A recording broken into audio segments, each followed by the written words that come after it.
Hello there. Hello, Marion, and she reads a lot, and Billy and Evelyn and Eve, Sean. Thank you all for joining me. Welcome, welcome, welcome all. I'm Gildart, and this is Fireside Reading, where I sit in front of the fire, sometimes a different fire. We moved to this new location for a little while, and read a chapter or two of a book. Currently, we're reading The Woman in White. It hasn't disappointed. This book is great. I'm really enjoying reading it. I love reading the characters, and I get to do a lot of characters, and a new one today, which is exciting. Although, well, we'll all find out what happens pretty soon. It's a great book, and I'm really enjoying reading it. I love your companionship. We've moved location, and this is another room in the house. Summer is coming, and the living room is going to be used for other things for the moment. But I'm sure we will return or find a new home. At least we're going to keep on reading. That's the key.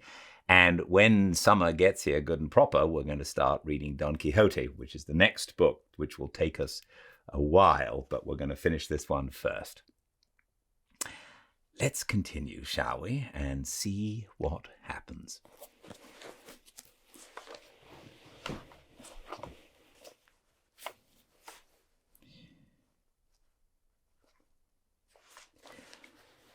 Welcome to a fireside reading of The Woman in White by Wilkie Collins. Reading 49. The story continued in several narratives. One, the narrative of Hester Pinhorn, cook in the service of Count Fosco, taken down from her own statement. I am sorry to say that I have never learnt to read or write. I have been a hard-working woman all my life and have kept a good character. I know that it is a sin and wickedness to say the thing which is not, and I will truly beware of doing so on this occasion. All that I know I will tell, and I humbly beg the gentleman who takes this down to put my language right as he goes on, and to make allowances for my being no scholar.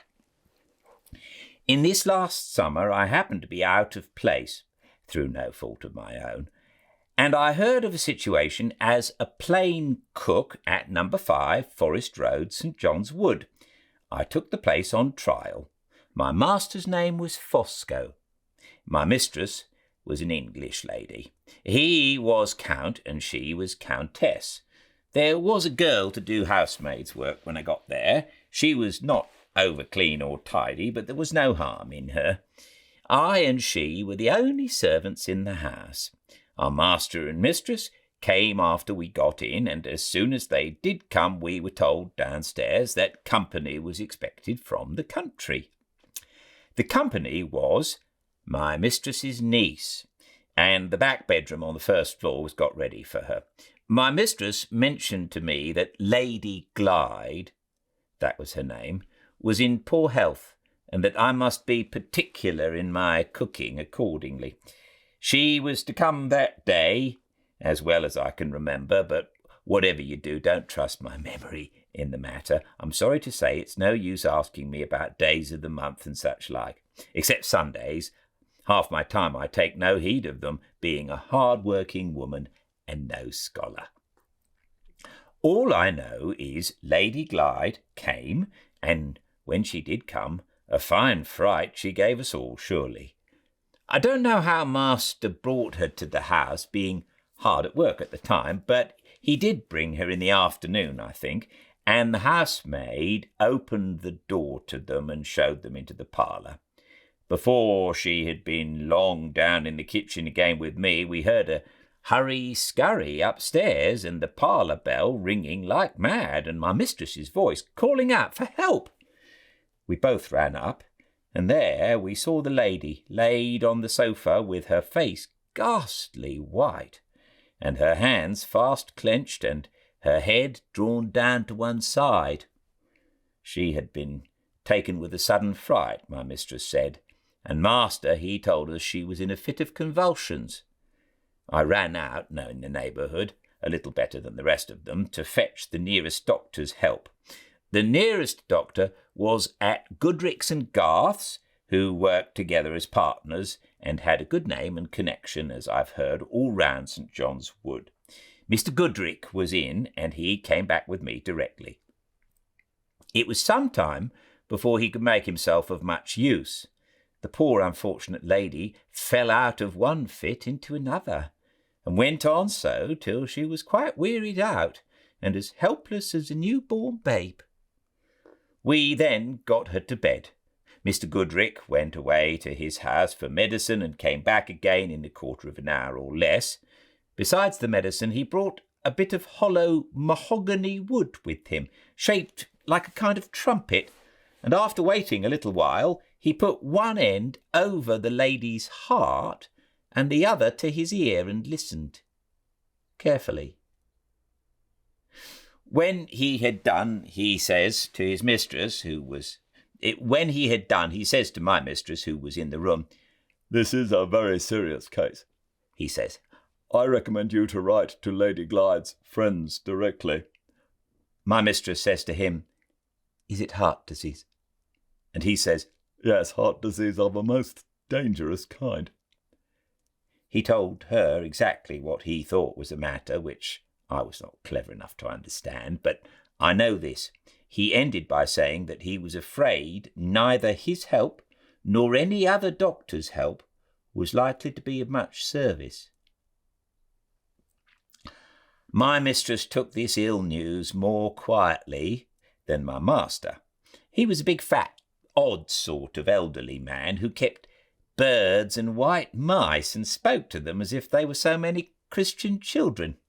He seemed terribly cut up by what had happened.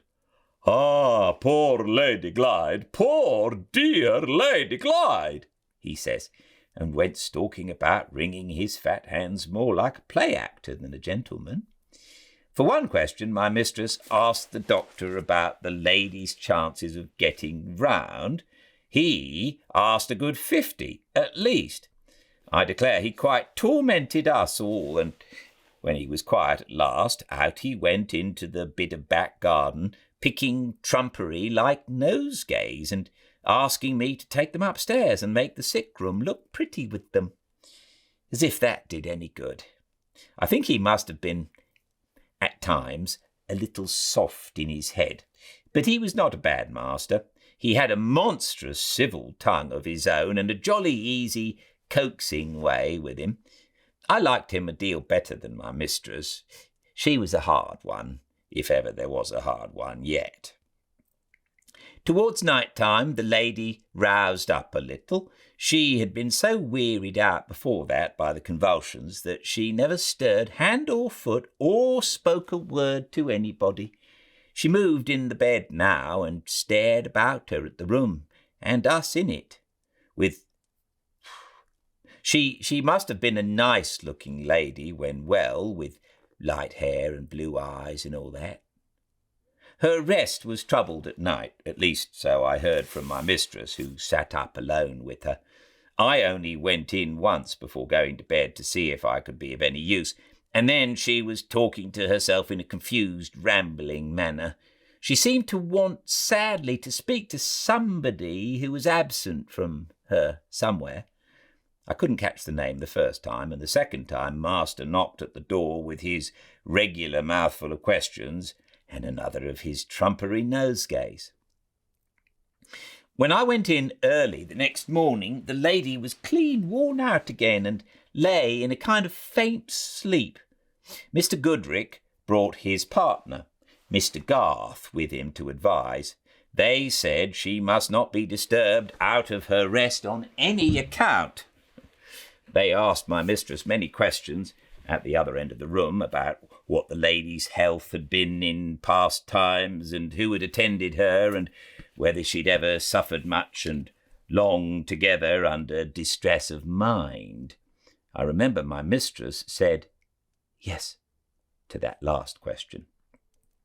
And Mr. Goodrick looked at Mr. Garth and shook his head, and Mr. Garth looked at Mr. Goodrick and shook his head.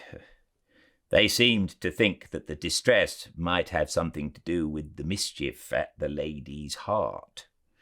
She was but a frail thing to look at, poor creature. Very little strength at any time, I should say. Very little strength.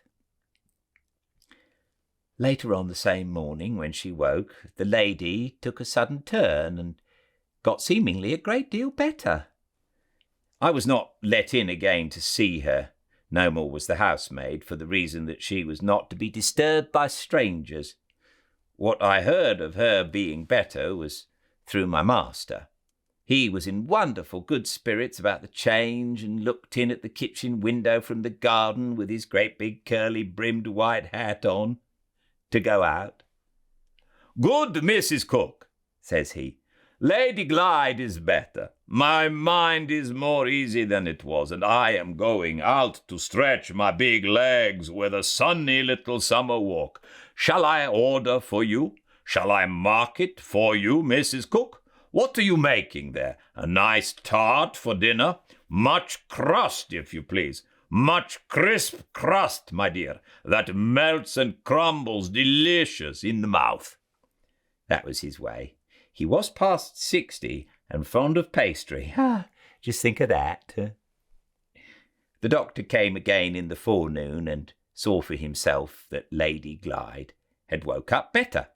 He forbid us to talk to her, or to let her talk to us in case she was that way disposed, saying she must be kept quiet before all things and encouraged to sleep as much as possible. She did not seem to want to talk whenever I saw her, except overnight, when I couldn't make out what she was saying. She seemed too much worn down. Mr. Goodrick was not nearly in such good spirits about her as master. He said nothing when he came downstairs, except that he would call again at 5 o'clock. About that time, which was before master came home again, the bell rang hard from the bedroom, and my mistress ran out into the landing and called to me to go for Mr. Goodrick and tell him the lady had fainted. I got on my bonnet and shawl when, as good luck would have it, the doctor himself came to the house for his promised visit. I let him in and went upstairs along with him. "Lady Glyde was just as usual," says my mistress to him at the door. "She was awake and looking about her in a strange, forlorn manner, when I heard her give a sort of half-cry, and she fainted in a moment." The doctor went up to the bed and stooped down over the sick lady. He looked very serious all of a sudden at the sight of her, and put his hand on her heart. My mistress stared hard in Mr. Goodrick's face. "Not dead?" she says, whispering and turning all of a tremble from head to foot. "Yes," says the doctor, very quiet and grave. "Dead. I was afraid it would happen suddenly when I examined her heart yesterday." My mistress stepped back from the bedside while he was speaking and trembled again. "Dead," she whispers to herself. "Dead so suddenly. Dead so soon. What will the Count say?" Mr. Goodrick advised her to go downstairs and quiet herself a little. "You have been sitting up all night," says he, "and your nerves are shaken. This person," says he, meaning me, "this person will stay in the room till I can send for the necessary assistance." My mistress did as he told her. "I must prepare the Count," she says. "I must carefully prepare the Count."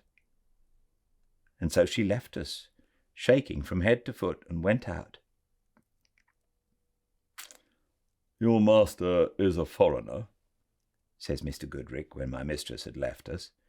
"Does he understand about registering the death?"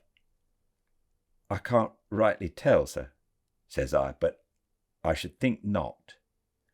The doctor considered a minute, and then says he, "I don't usually do such things," says he, "but it may save the family trouble in this case if I register the death myself. I shall pass the district office in half an hour's time, and I can easily look in. Mention, if you please, that I will do so." "Yes, sir," says I, "with thanks, I'm sure, for your kindness in thinking of it." "You don't mind staying here till I can send you the proper person?"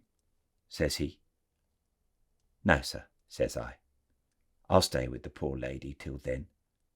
Suppose nothing more could be done, sir, than was done," says I. "No," says he, "nothing. She must have suffered badly before ever I saw her. The case was hopeless when I was called in." "Oh, dear me. We all come to it sooner or later, don't we, sir?" says I. He gave no answer to that. He didn't seem to care about talking. He said, "Good day," and went out. I stopped by the bedside from that time till the time when Mr. Goodrich sent the person in as he'd promised. She was by name Jane Gould. I considered her to be a respectable-looking woman. She made no remark except to say that she understood what was wanted of her, and that she had winded a many of them in her time. How master bore the news when he first heard it is more than I can tell, not having been present. When I did see him, he looked awfully overcome by it, to be sure. He sat quiet in the corner, with his fat hands hanging over his thick knees, and his head down, and his eyes looking at nothing. He seemed not so much sorry as scared and dazed like, but by what had happened. My mistress managed all that was to be done about the funeral. It must have cost a sight of money, the coffin in particular being most beautiful. The dead lady's husband was away, as we heard, in foreign parts. But my mistress, being her aunt, settled it with her friends in the country, Cumberland, I think, that she should be buried there, in the same grave along with her mother. Everything was done handsomely in respect of the funeral, I say again, and master went down to attend the burying in the country himself. He looked grand in his deep mourning, with his big solemn face and his slow walk and his broad hat band, that he did. In conclusion, I have to say, in answer to questions put to me, 1, that neither I nor my fellow servant ever saw my master give Lady Glyde any medicine himself. 2, that he was never, to my knowledge and belief, left alone in the room with Lady Glyde. 3, that I am not able to say what caused the sudden fright which my mistress informed me had seized the lady on her first coming into the house. The cause was never explained either to me or to my fellow servant. The above statement has been read over in my presence. I have nothing to add to it or to take away from it. I say on my oath as a Christian woman, this is the truth. Signed, Hester Pinhorn, her Mark.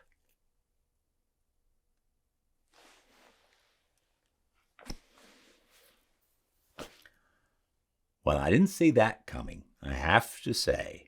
I was very surprised when I read that chapter today, and I'm still trying to work out a way that she's not dead. I don't want her to be dead. I want her to run off into the sunshine with Walter. Well, twists and turns from Mr. Wilkie Collins. And I dare say we'll find out more tomorrow. Same time and place, 5 Pacific at Fireside Reading on Instagram. I wonder if something... I've been playing in my mind with the fact that she's possibly not dead. People have made a mistake. I don't know. We'll find out. And we'll find out a little bit more tomorrow. Please join me. But until then, everyone, stay very, very well. Good night.